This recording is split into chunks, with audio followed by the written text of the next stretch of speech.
तुम्ही पाहताय राज्यातील आजच्या महत्त्वाच्या ठळक बातम्या। टॅक्सी रिक्षा घराच्या खरेदीवरील कर्जाच्या व्याजाचा भार सरकार उचलणार। रिक्षा टॅक्सी चालकांना नवे गिफ्ट, अपघात झाल्यास 50,000चे सहाय्य।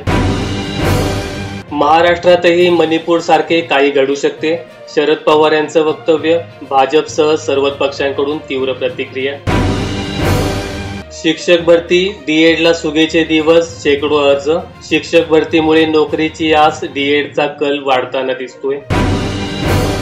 पाकिस्तानने जम्मू काश्मीरमध्ये घुसवले 600 पेक्षा अधिक कमांडो, सीमेपलीकडे आणखीही तयारीत। माजी पोलीस महासंचालकाचा खळबळजनक दावा। सातबाऱ्यावर धोंडीबाचं केलं कोंडीबा, पूजा खेडकर कुटुंबाचा आणखीन एक कारनामा उघडकीस।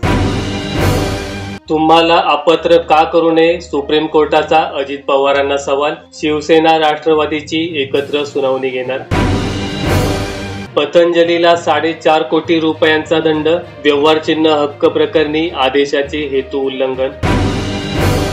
काश्मीरमध्ये उन्हाचा तडाखा, गेल्या 25 वर्षांचा विक्रम जुलैमध्ये मोडला, शाळा बंदचे आदेश। भाजप 150 पेक्षा जास्त जागा लढवणार, भाजपचा फॉर्म्युला। अजित पवारांना 60 तर शिंदे गटाला 70 जागा। आता ज्येष्ठांसाठी कल्याणकारी महामंडळ, मुख्यमंत्री एकनाथ शिंदे यांची घोषणा, विविध योजना राबवणार। निम्म्यापेक्षा अधिक पेमेंट मोबाईलनेच, तब्बल 57% वाढ। फोन पे आणि गुगल पेचा सर्वाधिक वापर, बँकांना 3 लाख कोटीहून अधिक नफा। 6 जणांचे चक्रव्यूह सरकार, संसदेत राहुल गांधींच्या भाषणावरून महाभारत। वारीतील दिंड्यांना अनुदानापोटी 3 कोटी, 1500 दिंडी प्रमुखांच्या बँक खात्यात 20,000 रुपये झाले जमा। मध्य प्रदेशला पुन्हा टायगर स्टेटचा दर्जा, 800 पेक्षा जास्त वाघ। 2006 मध्ये पहिल्यांदा वाघाचे राज्य बनले, मान तिसऱ्यांदा मिळाला।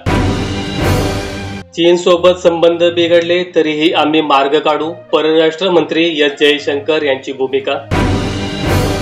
मोबाईल ॲपवरही एसटीचे आरक्षण, महामंडळाची सेवा झाली आता अधिकाधिक डिजिटल, 24 तास सेवा। चार्जिंग स्टेशन्स अभावी ईव्ही मालकांमध्ये निराशा, रेंज कमी असल्याने लांबच्या प्रवासाचा बेत आखता येईना। माहिती आवडल्यास व्हिडिओला लाईक करून चॅनल सबस्क्राईब करा। धन्यवाद।